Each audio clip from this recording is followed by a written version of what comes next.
आज एक दुल्हन आंखों में सपना लिए हुए सुहाग की स्टेज पर बैठी हुई थी, लेकिन एक डर जो उसकी आंखों में था कि आज वह इस सच को कैसे छुपा पाएगी। तभी राजीव कमरे में आता है और दोनों की नज़रें एक दूसरे से टकराती हैं और दोनों अपने अतीत में खो जाते हैं।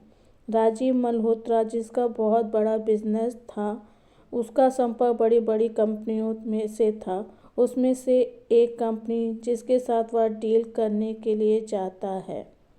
तभी वहाँ राजीव और उसका मैनेजर जाता है और उसका मैनेजर वहाँ पर बैठी रिसेप्शन से कहता है कि मुझे आपके बॉस कबीर से मिलना है। तभी वह एक लड़की पायल नाम की लड़की को कॉल करती है। तभी पायल वहाँ आती है। जैसे वो वहाँ आती है तभी राजीव उसको देखकर हैरान हो जाता है। उसने पूरी तरह से अपने आप को ढका हुआ था। उसने एक सिंपल सा सूट पहना हुआ था और दुपट्टा पूरे सर से सलीके से लिया हुआ था। ऐसा नहीं था कि राजीव ने लड़कियों नहीं देखी थीं। उसके इर्द गिर्द हज़ारों लड़कियां थीं और उससे रिलेशनशिप बनाने के लिए मरी रहती थीं, लेकिन उसे लड़कियों में कोई इंटरेस्ट नहीं था। वह सिर्फ अपने काम से काम रखता था, लेकिन उस लड़की में कुछ अलग था। उसने जैसे पूरी दुनिया की बुरी नज़रों से अपने को संभाल कर रखा है। पायल उसे उसके सामने आती है और उसे आगे बढ़ने का इशारा करती है। राजीव उसके पीछे पीछे चलने लगता है। वह कमरे का दरवाज़ा खोलकर उसे अंदर ले जाती है। अंदर जाने के बाद दोनों के बीच डील पक्की हो जाती है। जब वहाँ से निकलने लगता है तो फिर उसकी नज़रें पायल को ढूंढने लगती हैं। तभी पायल उसके पास आती है और उसके फाइल को उसके हाथों में रखती है। उसका हाथ उसके हाथों से स्पर्श करता है। यह एहसास राजीव की धड़कनों को तेज कर देता है। वह उसे देखता ही रह जाता है और वह वहाँ से चली जाती है। राजीव रात भर सो नहीं पाता है। वह उसकी नज़रें और उसके स्पर्श को महसूस करते हुए सो नहीं पाता। अगले दिन जब वह ऑफिस पहुंचता है तो अपने मैनेजर से उसकी पूरी जानकारी लाने के लिए कहता है। मैनेजर मुस्कुराता है। उसे लगता है कि सर उस लड़की के प्यार में पड़ गए हैं। वह उसे खोना नहीं चाहता था। उसे खोने के एहसास से ही वह तड़प उठता है। तभी मैनेजर सारी जानकारी लेकर आता है। वह कहता है कि उसकी फैमिली में उसकी मां के अलावा कोई नहीं है। उसके पिताजी और छोटे भाई का एक हादसे में मौत हो चुकी है और उस लड़की का नाम पायल है। यह सुनकर राजीव तुरंत अपनी शादी का रिश्ता लेकर वहाँ उसकी माँ के पास पहुँचता है। वह उसकी माँ से पायल का हाथ मांगता है तो उसकी माँ कहती है, क्या तुम सच में पायल से प्यार करते हो? तो वह कहता है कि मेरी दिल की धड़कन बन चुकी है और दुनिया की सारी खुशियाँ मैं उसके कदमों में बिछा दूँगा। यह सुनकर पायल की माँ की आंखों में आंसू आ जाता है और वह इस रिश्ते को स्वीकार कर लेती हैं।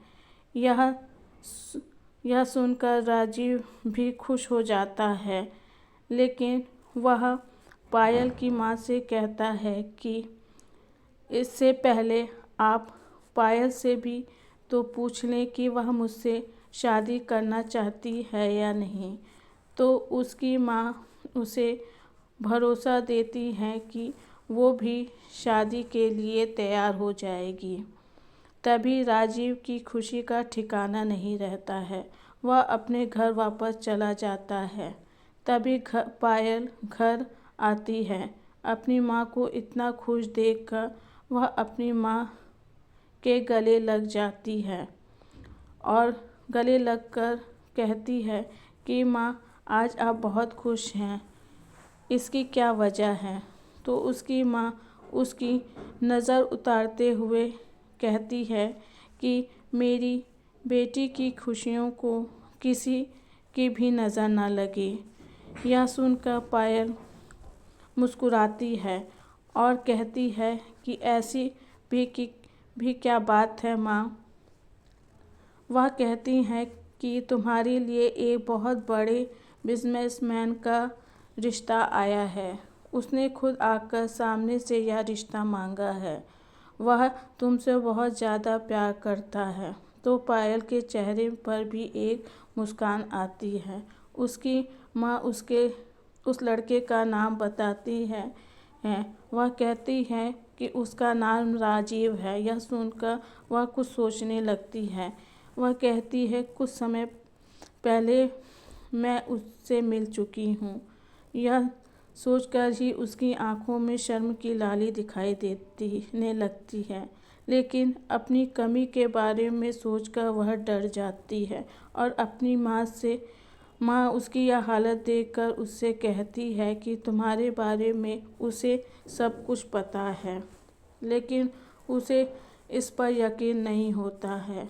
तो वह एक पेपर पर सब कुछ लिखकर अपनी माँ को दे देती है और कहती है कि इसे राजीव को दे दीजिए, लेकिन उसकी माँ मना कर देती है। वह कहती है कि तुम्हारे बारे में वह सब कुछ जानता है और तुम्हें मेरी कसम है कि उसे कुछ और मत कहना। इतने सालों के बाद कोई रिश्ता सामने से चलकर आया है। मैं इसे खोना नहीं चाहती। अपनी खुशियों पर ग्रहण मत लगाओ और मेरी ज़िंदगी का भी कोई भरोसा नहीं है। यह सुनकर वह चुप हो जाती है और शादी वाला दिन भी आ जाता और शादी संपन्न हो जाती है। राजीव और पायल दोबारा अपनी होश की दुनिया में आती है। राजीव उसे देखकर मदहोश होने लगता है। पायल अपना होंठ जैसे खोलती है तो राजीव उसके होठों पर उंगली रख देता है और कहता है कि बातचीत करने के लिए पूरी उम्र पड़ी है। आज इस पल को मुझे पूरी तरह जीने दो। और दूसरे दिन जब सुबह होती है तो राजीव अपने कमरे में नहीं था। वह सुबह से ही अपनी रिसेप्शन की तैयारी में लगा हुआ था। इस वजह से वह पायल को भी समय नहीं दे पा रहा था। जब शाम हुई तो एक नौकरानी पायल के कमरे में आकर एक सुंदर सा ड्रेस देती है और उसे तैयार होने के लिए कहती है, लेकिन पायल का मन आज बेचैन हो रहा था। उसे एक अजीब सी बेचैनी घेर रखी थी। राजीव को सब बताना चाहती थी, लेकिन समय नहीं मिल पा रहा था। राजीव को उसे लगता है कि राजीव को उसके बारे में कुछ पता नहीं, लेकिन वह सोचते सोचते तैयार हो जाती है। आज वह मन ही मन कहती है, आज मैं सब कुछ उसे बता दूंगी जब रिसेप्शन ख़त्म हो जाएगा। जब वह तैयार होती है तो कयामत लग रही थी। तभी नौकरानी कमरे में आती है और उसे नीचे ले जाती है। जब राजीव उसे देखता है तो वह देखते ही रह जाता है। तभी उसके पास जाकर उसके हाथों में हाथ लेकर, सॉरी, आज मैं कुछ ज़्यादा ही बिजी था, इसलिए तुम्हें समय नहीं दे पाया। पायल मुस्कुराते हुए गले नाप में हिलाती है। तभी राजीव उसे स्टेज पर ले जाता है। सभी मेहमान बधाई देने के लिए स्टेज पर आते हैं। तभी पायल का बॉस भी उसके सामने आता है और वह उसे राजीव को मुबारकबाद देते हुए कहता है कि मुझे तो पता ही नहीं था कि तुम मेरी ही ऑफिस की एक लड़की जो कि बोल नहीं सकती उससे शादी कर ली है। यह सुनते ही राजीव के होश उड़ जाते हैं, लेकिन वह पार्टी में कोई तमाशा नहीं करना चाहता था, इसलिए शांति से वह स्टेज पर खड़ा रहता है। जब पार्टी समाप्त हो जाती है तो वह पायल को खींचते हुए कमरे में ले जाता है और बिस्तर पर धक्का दे देता है और वह पायल को इतनी तेज धक्का देता है कि पायल घबरा जाती है और वह पायल का दिल अंदर से रो रहा था, क्योंकि उसने राजीव की आंखों में अपने लिए नफरत देख चुकी थी। राजीव चिल्लाते हुए कहता है कि आखिर तुमने मेरे साथ इतना बड़ा धोखा क्यों किया? मैंने तो तुम्हारे को प्यार किया था, लेकिन तुमने एक बार भी यह बताना ज़रूरी नहीं समझा, और इतनी बड़ी बात मुझसे तुमने छुपा दी और मेरे भरोसे को तोड़ दिया। अगर तुम मुझे यह बात खुद बताती तो मुझे इतना दुख नहीं होता। तुमने क्यों यह बात मुझसे नहीं बताई? पायल को समझ नहीं आ रहा था, वह बस रोती जा रही थी। तभी राजीव कमरे से बिना कुछ कहे चला जाता है। यह देखकर पूरी रात दोनों की आंखों में नींदें नहीं थीं, लेकिन जब सुबह होती तो वह पायल का सामना नहीं करना चाहता था, इसलिए वह उसके उठने से पहले ऑफिस चला जाता और देर रात तक ऑफिस में रहता। पायल दिन भर उसके आने का इंतज़ार करती, लेकिन जब रात में आता तो उसको इग्नोर करके चला जाता। ऐसे ही दिन बीतते गए। पायल की तबीयत खराब होने लगी। उसे बार बार चक्कर और उल्टी जैसा महसूस होता। एक दिन वह किचन में कोई काम कर रही होती है। अचानक ही उसे चक्कर आ जाता है और वह ज़मीन पर गिर जाती है। नौकरानी यह देखकर घबरा जाती है और वह डॉक्टर और राजीव दोनों को फ़ोन कर देती है, और डॉक्टर जैसे ही आता है वैसे ही राजीव भी घर आ जाता है। डॉक्टर ने चेकअप करके बताया कि यह मां बनने वाली है। यह सुनकर राजीव बहुत खुश हुआ, लेकिन पायल के धोखे के कारण वह अपनी खुशी छुपा लेता है। वह पायल से आज भी प्यार करता था, लेकिन उसके धोखे के कारण वह उसके करीब नहीं आ पा रहा था। उसका रूखापन देखकर पायल प्रतिदिन कमज़ोर होने लगी। राजीव नौकरानी से उसके बारे में पूछा करता था और उसकी अच्छी तरह से देखभाल करने को कहता। एक दिन पायल की माँ उससे मिलने आती है। वह पायल को देखकर हैरान रह जाती है, क्योंकि पायल बहुत कमज़ोर हो चुकी थी और वह बहुत दुखी भी थी। यह देखकर पायल की माँ की आंखों में आंसू आ जाती है और वह पायल से कहती है कि तुम मेरे साथ घर वापस चलो, लेकिन पायल घर जाने से मना कर देती है। वह पायल को गले लगाकर फूट फूट कर रोती है और वहाँ से चली जाती हैं। उसकी ऐसी हालत देखकर वह राजीव के पास जाने का फैसला करती हैं और वह राजीव के ऑफिस चली जाती हैं और राजीव से कहती हैं कि तुमने तो कहा था कि सारी दुनिया की खुशियाँ उसके कदमों में लाकर रख दोगे, तो क्या यही तुम्हारी मोहब्बत है? तब राजीव कहता है, मेरी मोहब्बत पर उंगली उठाने से पहले आप उसके धोखे के बारे में क्या कहना चाहती हैं? यह सुनकर पायल की माँ अपने आप को रोक नहीं पाती है। वह कहती है कि पायल ने तुम्हें कोई धोखा नहीं दिया।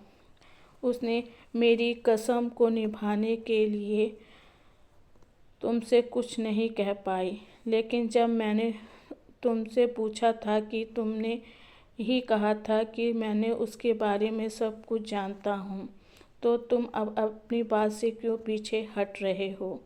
तुम सच जानना चाहते हो तो सुनो। मेरी बेटी पायल पहले से ऐसी नहीं थी। एक हादसे में उसकी ज़िंदगी बदल दी।